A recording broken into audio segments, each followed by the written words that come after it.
Assalamualaikum warahmatullahi wabarakatuh. Selamat malam pemirsa, seputar info kembali hadir di sela-sela aktivitas Anda. Bersama saya Mustar Manurung yang akan menemani Anda dan berbincang-bincang malam di studio Dosi Podcast Panipahan. Dan kali ini kita bersama salah satu narasumber yang sengaja hadir di studio Dosi Podcast Panipahan, yaitu seorang jurnalis, dan beliau adalah termasuk salah satu jurnalis senior di Kabupaten Rokan Hilir. Dan siapa dia? Pada malam hari ini tamu yang terhormat hadir di studio kita, yaitu adalah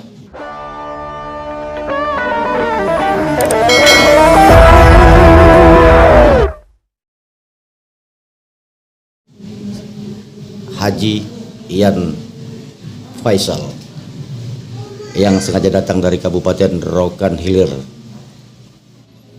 Oke, selamat malam Bang Haji. Apa kabar? Kabar alhamdulillah baik. Senang kiranya hadir di studio kita pada malam hari ini. Alhamdulillah, sebuah kebanggaan dan sebuah rasa yang patut kita syukuri. Di kota Panipahan ini ada studio Dosi Entertainment. Menurut informasi, ya bahkan saya sendiri mengetahui bahwa Anda adalah selaku seorang jurnalis senior. Bisa nggak diceritakan sepanjang perjalanan menjadi seorang jurnalis bahkan sampai saat sekarang ini? Oh bisa, saya awali dulu ketika sekolah. Oke, baik. Di sekolah dulu memang saya tahun 82-83 itu hobi menulis. Waktu saya sekolah di Pekanbaru, saya di salah satu SMP Pekanbaru, saya hobi menulis, ikut lomba tulis puisi, cerpen, dan kemudian berlanjut sampai SMA. Di SMA saya di SMA Ahmadiyah, bagian CPAPI, saya juga menekuni ini. Dan ketika tamat sekolah itu tahun 88-89 di SMA Ahmadiyah bagian CPAPI, saya menganggur hanya beberapa bulan saja. Kemudian saya berkesempatan dipanggil bekerja di salah satu media yang terbitnya di Sumatera Utara. Pada waktu itu tahun 90. Ya, seingat saya dibawa oleh seorang tokoh orang Rohil juga. Beliau adalah almarhum Pak Tarmizi Daroni. Karena saya sering menulis puisi dulu di grup harian Waspada Grup. Ada Dunia Wanita namanya KMD, saya hobi menulis di sana. Dan beberapa media Teruna Baru, Demi Masa. Akhirnya saya mengambil kesimpulan bahwa saya tidak kuliah. Iya. Saya bekerja dari tahun 92 itu sampai tahun 94 saya bekerja di Waspada. Di grup Waspada. Di jurnalis. Ya, di jurnalis. Media waktu itu media cetak. Media cetak. Saya bekerja saya bangga pada waktu itu SK saya itu yang menulisnya Haja Haini Idrus. Media cetak pada waktu itu harian, mingguan atau seperti apa? Waspada harian. Harian ya. Dan saya bekerja di mingguan. Namanya KMD KMS Dunia Wanita. Kemudian pada tahun 94, ya kebetulan saya di Panipahan nih ada lomba desa. Lomba desa waktu itu almarhum Pak Idris Hasibuan. Saya bertemu dengan jurnalis dari Kota Pekanbaru, Bang Idris SKN. Pada waktu itu ya. Pada waktu itu di salah satu kedai kopi Binaria. Panipahan.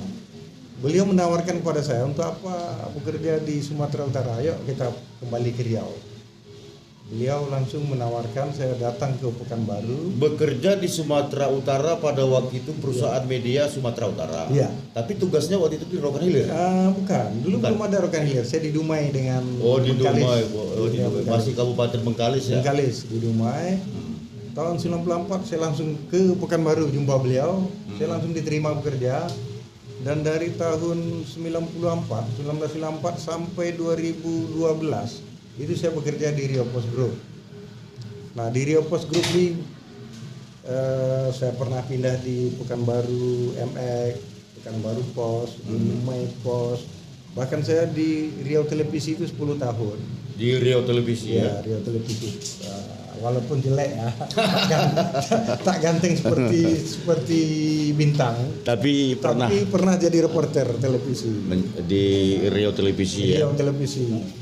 Kemudian pada tahun 98 ya, peristiwa bagian sapi api, itu saya ditugaskan ke bagian sapi api dan tidak pakai surat tugas. Kenapa? Pakai perintah saja karena saya kelahiran bagian sapi api. Oh, kelahiran bagian sapi api ya. Ya. Saya kelahiran bagian sapi api diperintahkan oleh Pak Rida Kaliamsi pada waktu itu. Pempretnya? Yang punya perusahaan Riau. Yang punya perusahaan media. CEO-nya. Jadi saya diperintahkan ya tarik itu ke bagian sapi api. Waktu itu bagian sapi api ya dalam keadaan mencekam. Saya bekerja, bertugas di mana pada saat itu kawan-kawan yang bertugas sana bahkan keluar kota bagian sapi api, kita masuk. Saya tidak cerita masalah kejadian-kejadian atau peristiwa pada waktu itu, tapi semenjak itu saya menetap di bagian sapi api. Menetap di bagian sapi api di Riau TV. Saya masih bekerja di KMD Utusan namanya. KMD Utusan ya.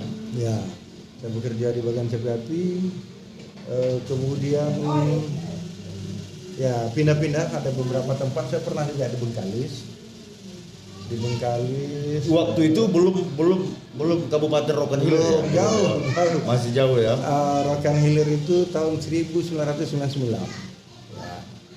Jadi oleh kawan-kawan ya, kita di bagian sapi api termasuk Panipah ini dulu wilayah kerja kita.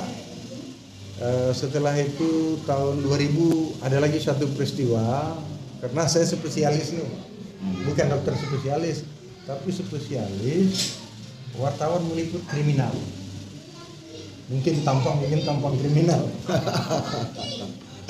Jadi saya spesialis kriminal. Beberapa peristiwa besar, katakanlah peristiwa bentrok ya. Saya pernah di Dumai. Waktu itu ada bentrok di Dumai, saya ke sana. Tapi waktu itu masih media cetak ya? Media cetak, belum ada online. Kalau RTP waktu itu? RTP itu waktu itu saya meliput di bagian sapi api sekitarnya ini, kecepatannya hanya dengan mobil. Hari ini disoting, diliput, diwawancarai, kita bikin ketik, kita kirim pakai titipan kilat. RTP pada waktu itu cetak apa? RTP televisi. Media televisi ya. Artinya berita kita pada hari itu diliput hari Senin, ini baru naik hari Selasa. Karena sistem pengiriman pemberitaan itu susah untuk waktu itu ya. Waktu itu kita pakai trapel. Dari bagian sapi api kita kirim ke trapel, diolah dulu oleh kawan-kawan studio, editing, baru besoknya terbit. Artinya waktu itu menulisnya pun pakai pulpen juga enggak? Enggak, nulis sudah pakai mesin ketik. Udah pakai mesin ketik ya? Saya ingat mesin ketik saya itu hadiah. Hadiah itu pada tahun 94 itu ada lomba desa. Yang juara itu saya ingat Lenggade Hilir, Pak Adnan membelikan saya mesin ketik Royal. Sekarang masih saya simpan karena itu kenang-kenangan. Jadi mesin ketik itu saya simpan, saya bikin di rumah itu semacam galeri. Nah di Riau Pos cukup lama, 18 tahun. Di Riau Pos itu bermacam-macam daerah saya ikut, bahkan juga pernah ke Aceh. Aceh pernah. Jadi selama menjadi seorang jurnalis, sudah berapa perusahaan media yang pernah dimasuki sampai saat sekarang ini? Oh, banyak ya. Ya. Seingat saya. Yang pertama itu tadi di Waspada Group. Yang kedua di Riau Pos Group RPG. Juga pernah bikin koran pesisir. Pernah juga kita bikin pesisir pos di Dumai, dan sekarang saya bekerja di Riau ya. Baik.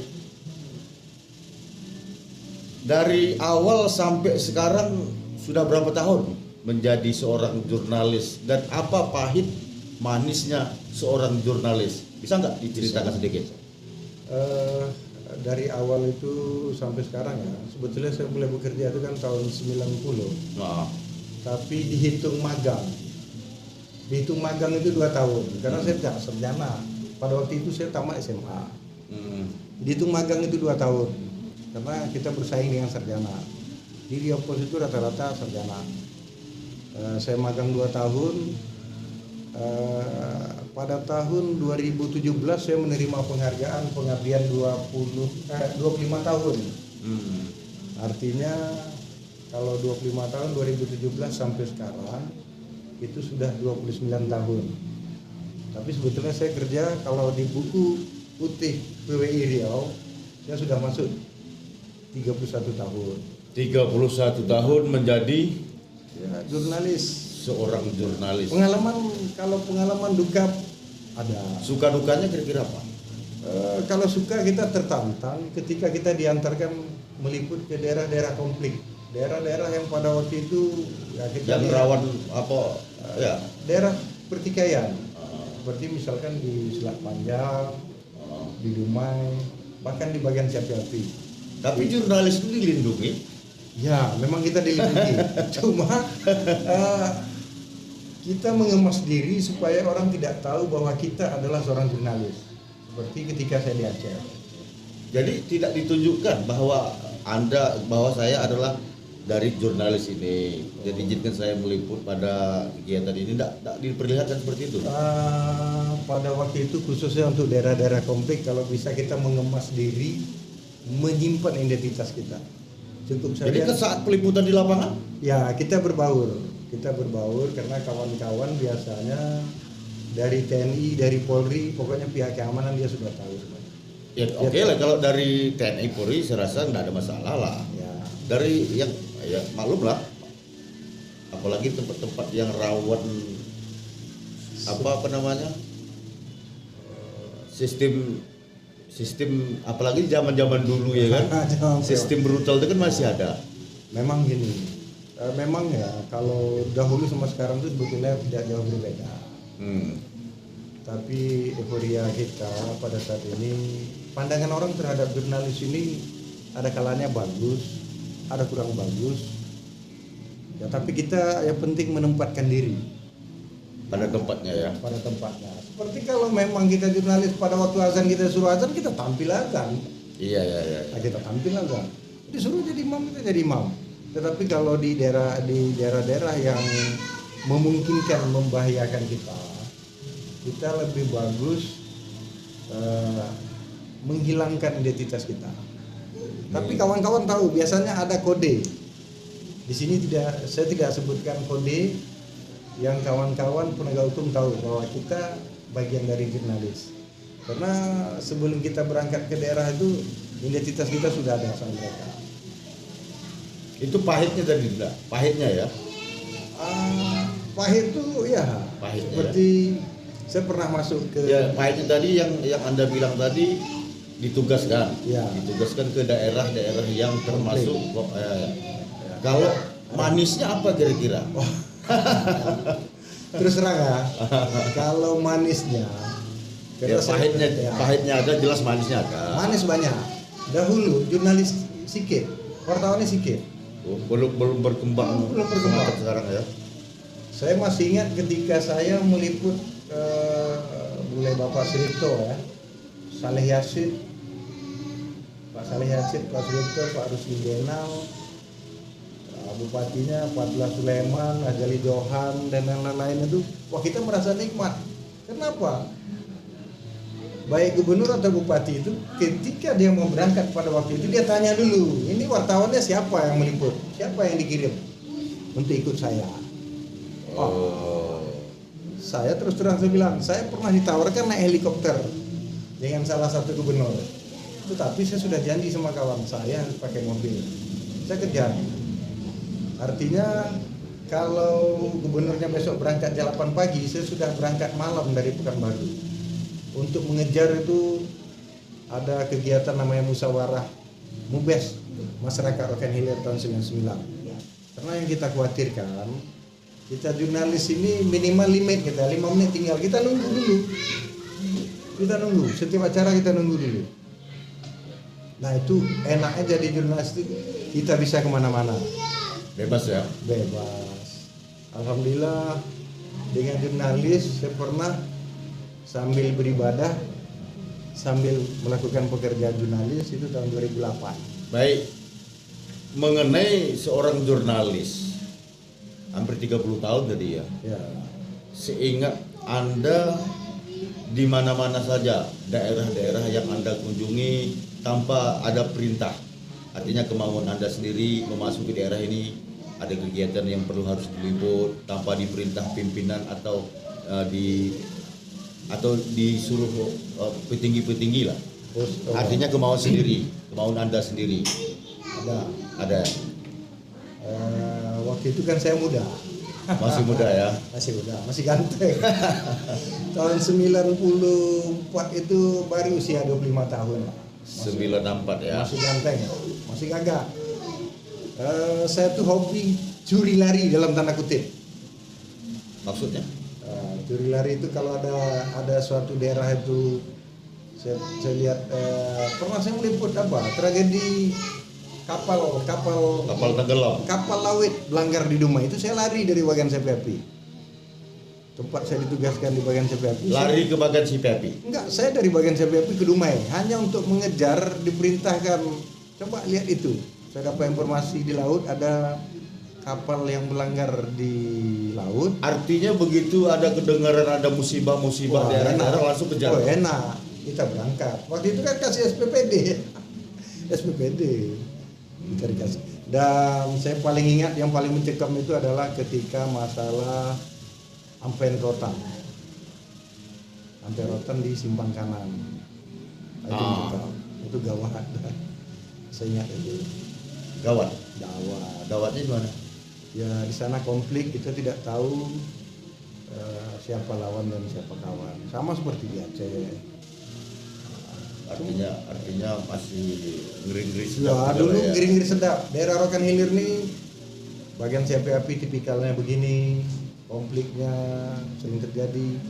Di bagian Batu juga banyak hal-hal yang menyangkut pekerjaan. Nah, saya paling tertarik itu meliput karena saya spesialis. Pada waktu itu kami kan disuruh pilih. Siapa mau jadi wartawan olahraga? Kalau wartawan olahraga, kita tak bisa bohong. 1-0 jangan kita bikin satu sama. Penonton ribut, pembaca marah.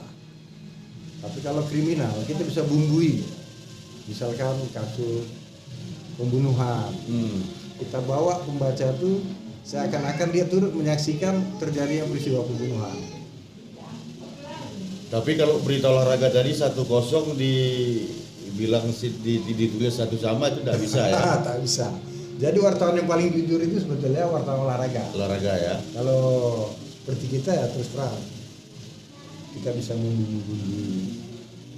Ya apalagi mereka nonton saat pas mainnya kan. Iya. Berita terbit skor 1-0 kok di berita satu sama ya kan. Saya yang indahnya ketika saya orang tua saya bertanya, apa kamu bisa hidup dari jurnalis? Apa kamu bisa hidup dari jadi seorang wartawan? Karena saya diapit 5 di atas saya perempuan, 1 di bawah saya perempuan. Artinya saya laki-laki, anak manja. Nah, artinya orang tua itu mendukung menjadi seorang jurnalis? Atau? Enggak. Saya kebetulan orang tua saya penegak hukum. Dia seorang Polri, Purnawirawan Polri, dan saya diarahkan untuk kuliah. Saya tak mau kuliah, sementara kakak-kakak saya kuliah. Jadi beliau bertanya, jika pada suatu saat kamu tetap seperti ini, mengandalkan hanya pendidikan ini, suatu saat akan ketinggalan zaman. Makanya saya kuliah. Artinya kalau masih bertahan menjadi profesi seorang jurnalis, katanya Ya, akan ketinggalan zaman. Harus meningkatkan pendidikan. Tapi profesi jadi seorang jurnalis tetap pendidikan harus ditambah. Tambah. Karena kita ini terus terang aja. Dosi, kita berhadapan sama orang-orang pintar nih. Setidaknya kita di atas sedikit sama orang tua atau satu level. Kalau kita bicara masalah hukum, apa kita lihat? Ya, tapi kita kan tidak penegak hukum, tapi kita hanya mewawancarai apa yang terjadi, betul, ya kan? Nah tapi gini, ketika nanti penegak hukum tidak ngetes kita, ini pembunuhan berencana, berapa pasal yang dicari? Kita siapkan. Ya kita kalau perkara pasal kan kita yang nentunya. Betul. Tapi supaya enak orang membaca. Pak, Orang baca. seharusnya kita yang nanya nggak? Enggak. Kadang-kadang begini. Ya. Kalau penegak hukum mempertanyakan pasal sama kita, saya rasa nggak iya juga kan. Jadi gini. Tapi kalau seorang jurnalis, Ya. artinya dengan kasus pembunuhan berencana ini, Pak, dikenakan pasal berapa dan berapa tahun ancaman? Seharusnya kita yang mempertanyakan enggak? Sering terjadi di lapangan. Agar kita bisa menulis. Sering terjadi di lapangan itu ketika ada itu sebetulnya ada oknum. Dia coba kita. Oh nyoba. Coba, ada jelas bang ini pembunuhan berencana, pasalnya kemana? Juntonya kemana? Ya kita sebagai orang jurnalis setidak-tidaknya kita tahu Mengetahui. pasal-pasal yang sering dilanggar. Ya supaya kita tidak kehilangan bahan. Pasal-pasal yang sering dilanggar maksudnya? Ya seperti undang-undang lalu lintas, senjata tajam, undang-undang darurat, seperti pembunuhan berencana, pencurian, kan pagi lagi tuh ada pasalnya pencurian dengan kekerasan. Kita harus paham, jangan sempat nanti perkosaan kita bikin pasalnya pasal pembunuhan atau pencurian ringan. Itu makanya tadi kita mempertanyakan dengan salah satu penegak hukum yang menangani kasus tersebut. Artinya kasus pembunuhan, ancaman berapa tahun dan kena pasal berapa kan gitu. Jadi agar kita bisa menulis sesuai dengan hasil konfirmasi dengan si A si B bahwasanya si A bahwasanya berinisial ini melakukan pembunuhan dengan pasal dikenakan pasal sekian-sekian dengan ancaman sekian-sekian, atau enggak seperti itu? Atau kalau enggak seperti itu kayak mana kita mau nulis? Ya. Seharusnya kita lah berdasarkan hasil wawancara, hasil konfirmasi dengan narasumber tersebut, itu seharusnya yang kita tulis. Betul. Ya kan? Jadi gini. Tapi kalau memang mereka hanya ngetes ya pasal pembunuhan berencana kena pasal berapa? Itu kalau Artinya gini. Ketika ini ramai ini, kadang-kadang kan kita ini kan dalam tanda kutip, kita sekarang sulit membedakan yang mana jurnalis, mana wartawan yang menulis. Kan banyak tuh. Ya, artinya ketika ada pertanyaan itu, kita kan kadang-kadang yang kita menghadapi rekan-rekan kita ini kan ada yang orangnya humor, orang yang suka gurau. Oh, artinya mencoba lah ya. Iya, kita coba aja. Atau kita bikin begini. Dia bilang, "Bang, ini ada perkosaan." Kena pasal berapa? Oh, ini pasal berapa? Bilang aja. Pasal berapa? Kita cari pasal. Jadi gini. Ada satu pesan yang saya terima dari, kebetulan saya pernah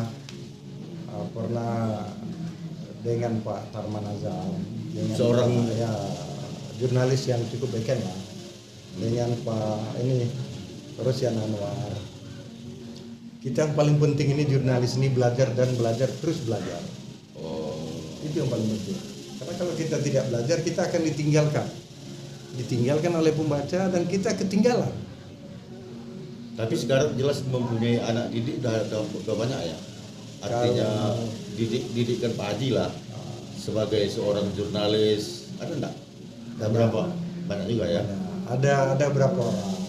Seperti kata orang tua. Ada juga yang blender.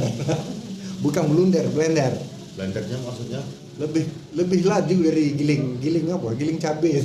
Oh gitu ya. Tapi alhamdulillah lah, saya sering mengajarkan adik-adik. Ini kita terima nih, ada 2 orang mahasiswi dari Universitas Islam Riau, jurusan Bahasa Indonesia. Sejak tanggal 13 kemarin dia magang di tempat kita. Jadi kita didik adik-adik itu. Dia bukan jurusan jurnalistik, bukan publikasi, dia dari Bahasa Indonesia. Dan adik-adik ini kita didik. Dan kita juga mengajarkan pada adik-adik, bekas anak didik kita, silakan mereka carilah profesi. Kalau menulis hanya sekedar hobi silakan.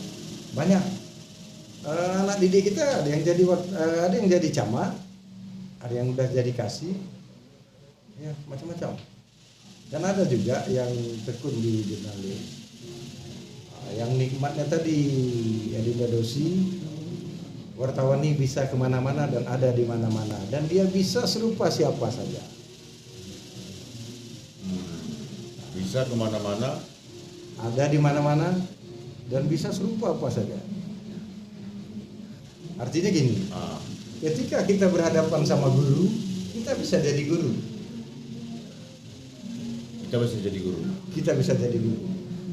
Kalau kita berhadapan dengan polisi, kita tidak menggurui polisi, tapi kita sejajarkan dengan pengetahuan hukum yang ada di kepolisian. Jadi memang tantangan ke depan jurnalis ini memang berat.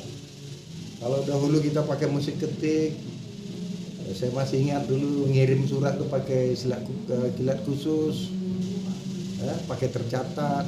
Pakai kantor pos ya? Iya, pakai lewat kantor pos. Kemudian pakai fax email, pakai pager. Terakhir sekarang orang tidak lagi memakai musik ketik. Nah, apa yang terjadi? Ini tugas kita. Langsung ketik, langsung kirim. Ini tugas kita bersama. Seperti Adinda Dosi. Sekarang tolong cek di sekolah-sekolah itu, anak-anak sekolah sekarang, anak SMP, anak SMA, itu sudah tidak bisa lagi mengarang. Apakah dia mengarang cerpen, puisi, udah malas dia. Karena sudah dengan bahasa singkat, SMS, dan tidak ada lagi dia menulis. Bahkan bahasa itu sekarang sudah berubah. Kalau kita nulis dulu I love you bahasa Inggrisnya, sekarang dia I you. Artinya tidak sama dengan tulisan jurnalis ya? Ya, jadi tugas kita bersama pada malam yang berbahagia ini, kesempatan yang bagus nih di Dosi Studio ini, saya mengajak lah kepada mitra-mitra kita dari media. Pertama, jurnalis itu sebetulnya apabila dimanfaatkan itu bagus. Artinya dimanfaatkan kalau kita orang politik, orang birokrasi, pengusaha bersahabat dengan jurnalis itu enak, nikmat. Setidak-tidaknya iklan gratis. Tapi kadang-kadang mereka nggak mau bersahabat ya? Kalau yang ada juga nggak? Banyak. Ya. Bahkan di alergi. Atau mereka ketakutan atau seperti apa? Sebetulnya kalau dibilang mereka takut, mereka sebetulnya tidak menganalisa apa sebetulnya tugas jurnalis itu. Kita ini tugas mulia. Kalau di Al-Quran ada menyatakan 10 pekerjaan yang disunahkan, 9 diantaranya berdagang, mungkin yang satu ini pekerjaan kita, mencerdaskan kehidupan bangsa, menyampaikan informasi dua arah, dan kita bisa menyampaikan informasi tersebut kepada orang yang menentukan kebijakan. Bahkan kita menulis pun berdasarkan hasil investigasi kita di lapangan ya? Iya.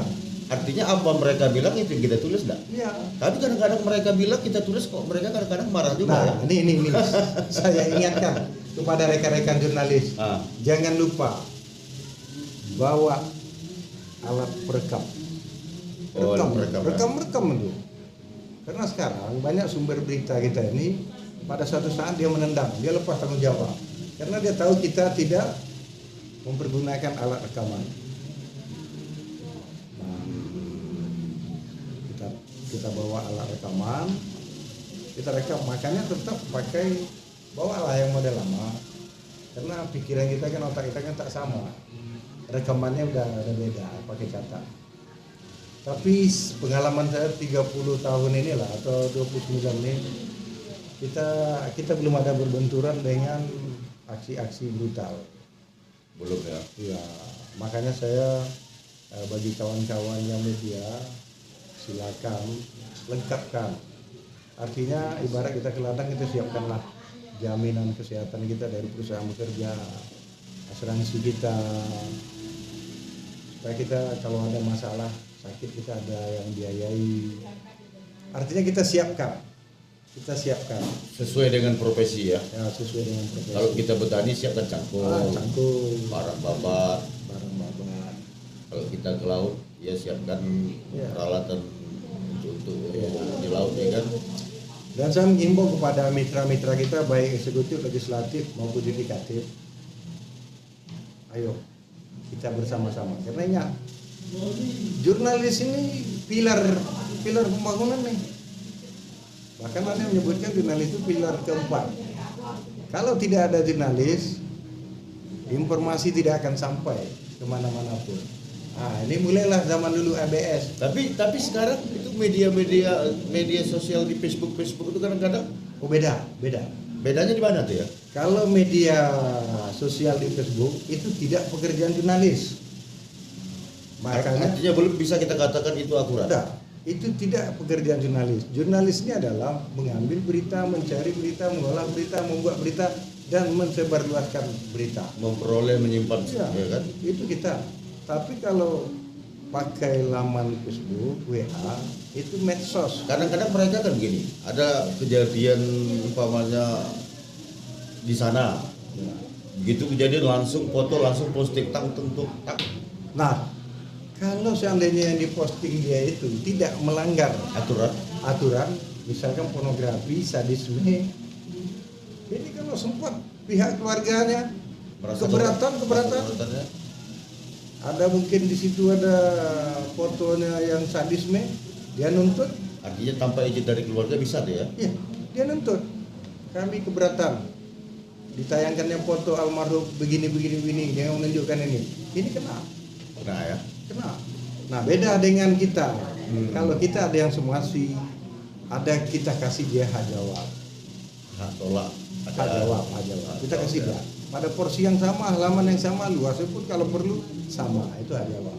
Kalau mereka merasa keberatan, kita kasih hak jawab. Nah, ini ada sebagian orang dia buat di medsos, kemudian timbul masalah dihapus, tapi jejak digital ahli forensik tahu itu. Itu perbedaan ya. Perbedaan. Ya kadang-kadang kita selalu nengok juga di Facebook, di ya segala macamnya lah, di WA, banyak juga informasi. Jadi makanya gini, kalau kita orang media ini mempublikasikan, memberitakan orang, itu kan ke undang-undang kebebasan pers, ya, nomor 40 ya, tahun 1999 ya. Itu ada hak jawab.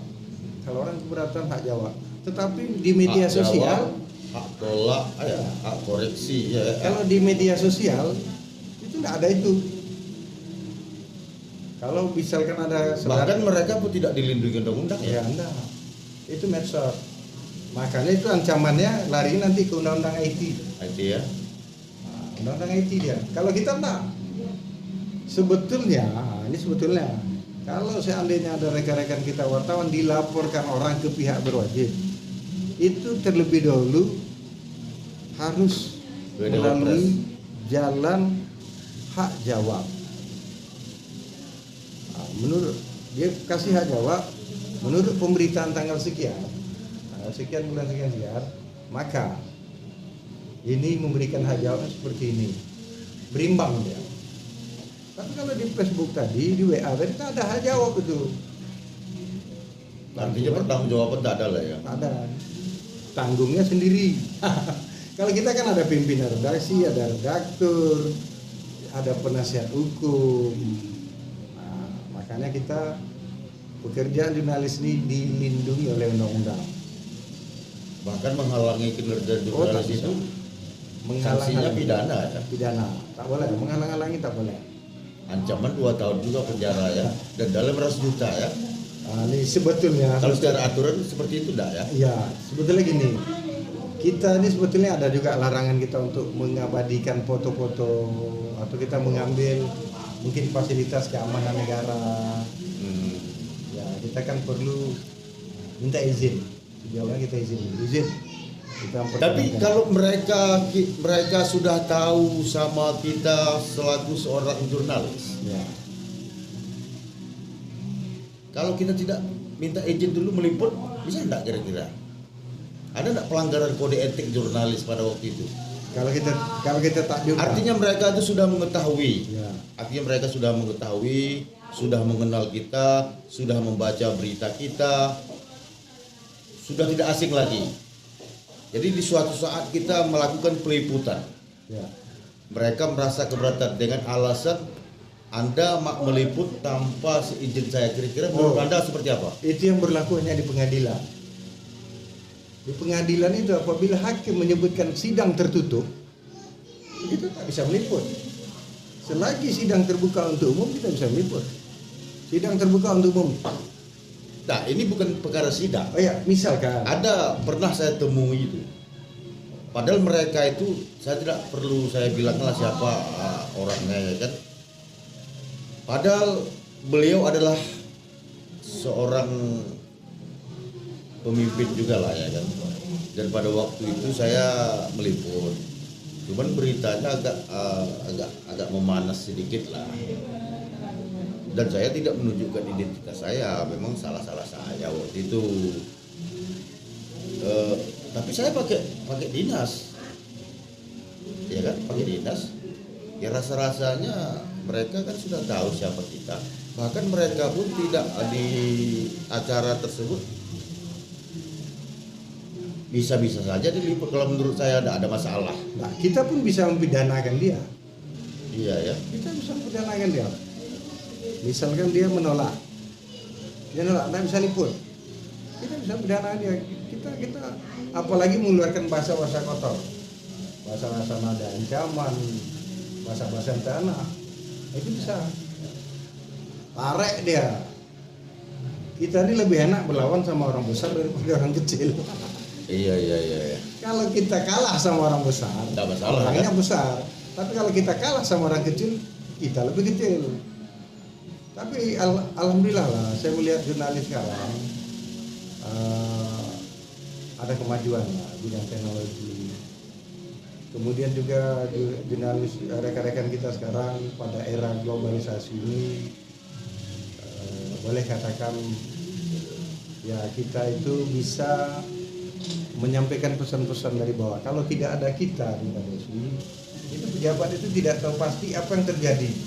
Makanya ada prinsip salah satu institusi, jarum patah pun kita harus tahu. Gitu juga jurnalis. Jurnalis itu jarum patah pun kita harus tahu. Kita olah. Makanya waktu saya jalan-jalan ke sebuah negara, masih di Asia Tenggara, jurnalis ini kebetulan di paspor saya itu tertulis wartawan. Wah, saya susah. Orang menganggap saya intelijen. Oh, CDI. Saya bilang enggak, saya jurnalis. Ya bukan. Karena di negara-negara maju banyak jurnalis ini yang bekerja di lembaga-lembaga intelijen di negara asing. Nah makanya kita yang jurnalis ini masuk ke daerah negara yang model itu orang curiga. Curiganya di mana? Takut. Dia nganggap kita mata-mata, seperti di Singapura. Oh, mata-mata ya. Ya, kita dianggap mata-mata. Karena jurnalis ini paling ditakuti di negara-negara maju. Di negara maju. Ya, negara maju. Dan gaji seorang jurnalis ini tinggi. Iya ya. Saya pernah ke negara sahabat. Dia tanya, Malaysia. ya di Malaysia itu gaji jurnalis itu sampai 5.000 ringgit. 5.000. 5.000 kali 3,5. Maka di 3 15. 18 juta. Di Singapura lagi. Itu 1 bulan. Ya. Dan jadi wartawan di negara-negara maju ini jurnalis itu susah. Harus seminimal 2 bahasa. 3 bahasa lah. Bahasa Inggris ini lihat aksennya lagi, aksen Australia, Amerika, Britain. Apalagi di Singapura, Malaysia ya digalakkan bahasa Inggris ya kan? Coba-coba aja nanti ada dosi jalan-jalan lah ke luar negeri kalau tahu jurnalis. Saya kalau di negara orang saya pakai bendera merah putih nggak apa-apa dah. Tak ada masalah. Saya tulis pers, cik jurnalis ya kan. Dia paling takut. Karena kalau Tapi harus pakai paspor juga enggak? pakai. Ya. Jadi pekerjaan jurnalis ini sebetulnya pekerjaan mulia. Kalau tadi bilang kita kritik pejabat itu sebetulnya kita kritik bukan kita menghancurkan karirnya, enggak. Kita mengingatkan. Cuma jangan kita tuding. Kan gitu. Kita mengingatkan aja, Pak sikit robah. Terasa itu enak jurnalis. Artinya kita membina lah ya. Saya merasa dengan hidupnya saya sebagai seorang wartawan, banyak, saya ini adik-beradik ramai, 14. Wartawan hanya satu. Wartawan satu. Anda sendiri. Saya sendiri. Yang lain-lain profesinya? Ada pegawai negeri, perusahaan asing, eksploitasi minyak, ada yang apa namanya ini ya, ada ahli mesin. Artinya 30 tahun menjadi seorang jurnalis, pahit manisnya sudah dirasakan lah ya. Kalau yang pahit bahkan sampai sekarang masih bertahan menjadi seorang jurnalis. Wah ya, ingat, kalau kita masih bekerja sebagai jurnalis, orang akan tetap hormat dengan kita. Bukan hormat angkat tangan. Mustar Manurung, Dosi seorang wartawan. Mereka harus jaga bahasa perkataannya. Tapi kalau kita sudah tidak bekerja lagi sebagai jurnalis, kita bekerja mungkin dikasih humas perusahaan. Saya pernah ditawarkan humas perusahaan, saya tak mau. Kalau kita jadi pengusaha gitu. Kalau kita berhenti jadi jurnalis, artinya kita sudah membuang tuah di badan. Tak ada orang segan lagi sama kita. Kita dapat jumpa pejabat karena kita seorang jurnalis. Kita bisa kemana-mana berjalan bertanya. Bahasa bertanya ini kan hanya ada dengan wartawan. Yang kedua malaikat. Nangkir. Ya, saya yakin juga. Kenapa saya yakin? Ya saya rasakan juga seperti itu. Kita bisa jumpa Kapolsek, ya kan? Jumpa camat, jumpa ya artinya petinggi-petinggi lah ya kan. Tapi kalau kita tinggal di pusat sana, di Jakarta sana, saya rasa mungkin kita jumpa kan menteri-menteri juga ya. Itu karena kita ini wilayah tugas kita itu di kita ini sebetulnya nasib aja. Kita nasib dijadikan jurnalis kita di daerah ini. Daerah kecamatan ya. Artinya kita mewakili kalau Panipahan lah 26.000 jiwa gitu. Tidak mungkin 100 orang bisa ngomong seperti apa yang kita tulis. Tak bisa. Saya misalkan saya mau nyalakan RT, tak bisa. Tapi ketika RT saya tulis dengan profesi jurnalis, bergetar. Apalagi media online ini, media yang sekarang orang baca media ini cepat. Begitu ketik langsung terbit. Langsung aja. Kejadian langsung. Nggak nunggu-nunggu lagi macam-macam dulu ya. Oh, mendah. Sekarang dunia informasi itu ada di ujung jari. Dan dunia informasi ini setiap detik dia berlalu. Bahkan peribahasa mengatakan kalau dulunya mulutmu harimaumu ya kan. Ya. Kalau sekarang enggak, jempolmu adalah jempolmu adalah kapakmu. Jadi salah ketik nanti kan bermasalah ya kan. Jadi saya pernah jadi ketua PWI itu 9 tahun. PWI. Iya. Termasuk saya orang yang mendirikan PWI di Rokan Hilir. Di Rokan Hilir. Itu tercatat di dalam sejarah. Mengapa sampai 9 tahun? Ya, 6 tahun diantaranya ketua persiapan. Karena dulu jadi wartawan ini susah. Dulu susah ya? Susah. Tak seperti sekarang. Sekarang sepertinya susah juga. Susahnya waktu itu begini. Mungkin perusahaan media ini waktu itu sedikit ya. Satu, kedua, sistem komunikasi dengan punya perusahaan pada waktu itu susah. Pak ya, cari jumpa orang susah. Susah ya kan? Dahulu malah ada lagi, jangan layani wartawan tanpa memiliki kartu ini gitu. Wah, aja. Saya pernah bertugas di saat saya di Riau Pos itu, surat tugasnya seperti apa kata kawan-kawan orang senior, seperti lebarnya tikar sejadah, tonggak lebar.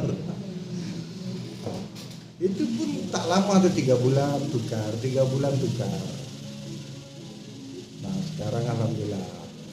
Tapi saya mengimbau lah pada rekan-rekan. Ya mungkin begini Bang Haji, secara pribadi saya sudah mengetahui lah bahwa Anda termasuk seorang jurnalis senior, seperti pengalaman-pengalaman yang Anda ceritakan tadi, bahkan ke negara lain pun sudah pernah, pahit manisnya sudah pernah dirasakan, bagaimana pahitnya menjadi seorang jurnalis, ya jelas, dan ada manisnya.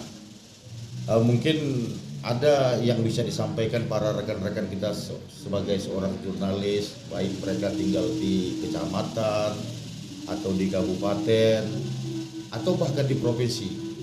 Kadang-kadang mereka baru menjadi seorang jurnalis, mungkin ada yang bisa disampaikan dengan mereka untuk penyemangat mereka menjadi seorang jurnalis, bisa nggak disampaikan? Yang pertama saya minta kepada kawan-kawan atau adik-adik yang pemula, mari kita tingkatkan profesionalisme kita. Ya, kita dijunjung tinggi kode etik jurnalistik, dan ada istiadat tempat di mana kita, artinya bahasa kita berpada-pada. Kita memakai bahasa yang tepat pada orang yang tua di atas kita. Karena kita ini kan hidupnya kan di bumi Melayu. Tegur sapa, izin, segala macamnya. Dengan pendekatan sosial, saya rasa kita akan dapat tempat di masyarakat. Tidak arogan lah. Karena tidak semua orang tahu kita ini jurnalis. Kalau tadi mungkin kita ke kantor itu, tahu-tahu di situ ada orang baru, dia pula piket, dia pula tugas, mana tahu dia sama kita. Nah, seperti dulu ada cerita waktu masuk Jepang, wah dia maki-maki orang Jepang tuh, bilangnya dekat dikasih orang Jepang itu rokok, tak tahunya persis pada saat yang sama besoknya orang Jepang yang tahu bahasa Indonesia lombang. Ini yang kita apa? Itu kepada adik-adik jurnalistik yang baru-baru maupun yang lama-lama. Yang penting kita kompak. Saya sering sampaikan sama kawan-kawan, kita ini sakit satu, sakit semua.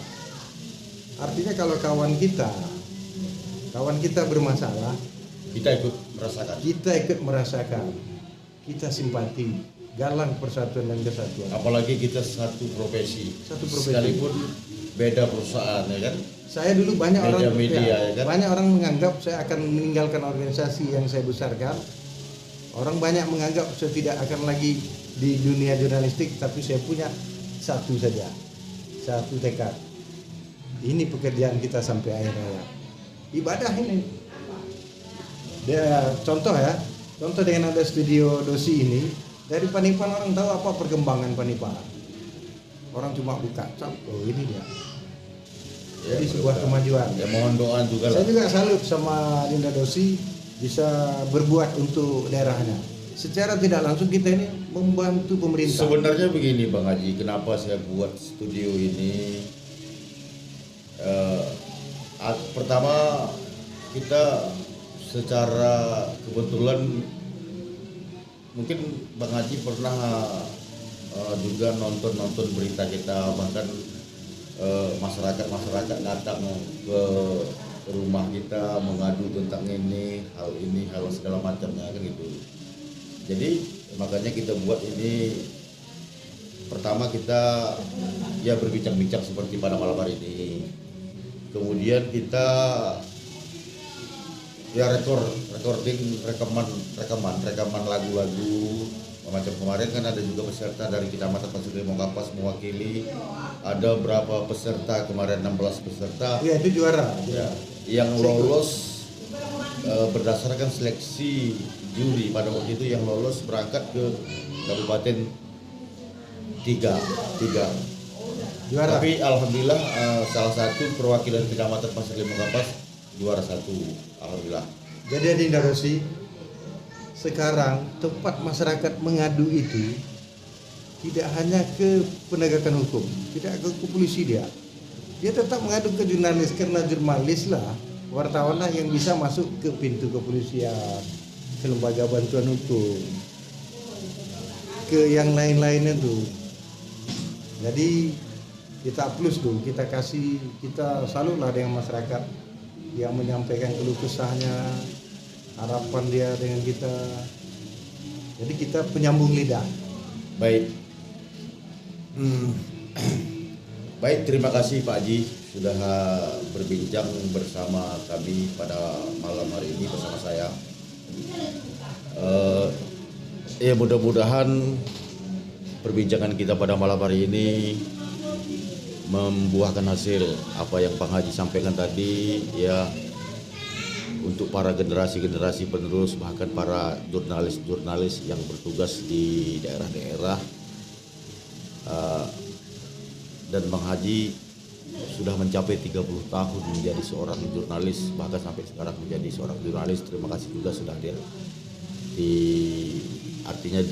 di studio kita berbincang pada malam hari ini. Demikian tadi perbincangan kita bersama Haji Yan Faisal. Bahkan beliau salah satu seorang jurnalis senior di Kabupaten Rokan Hilir. Selama 30 tahun bertugas, pahit manis sudah dirasakan. Jadi tinggal kitalah yang menjalankan profesi sebagai seorang jurnalis. Selamat malam pemirsa, dan selamat jumpa bersama kami di Dosi Podcast Panipahan. Assalamualaikum warahmatullahi wabarakatuh.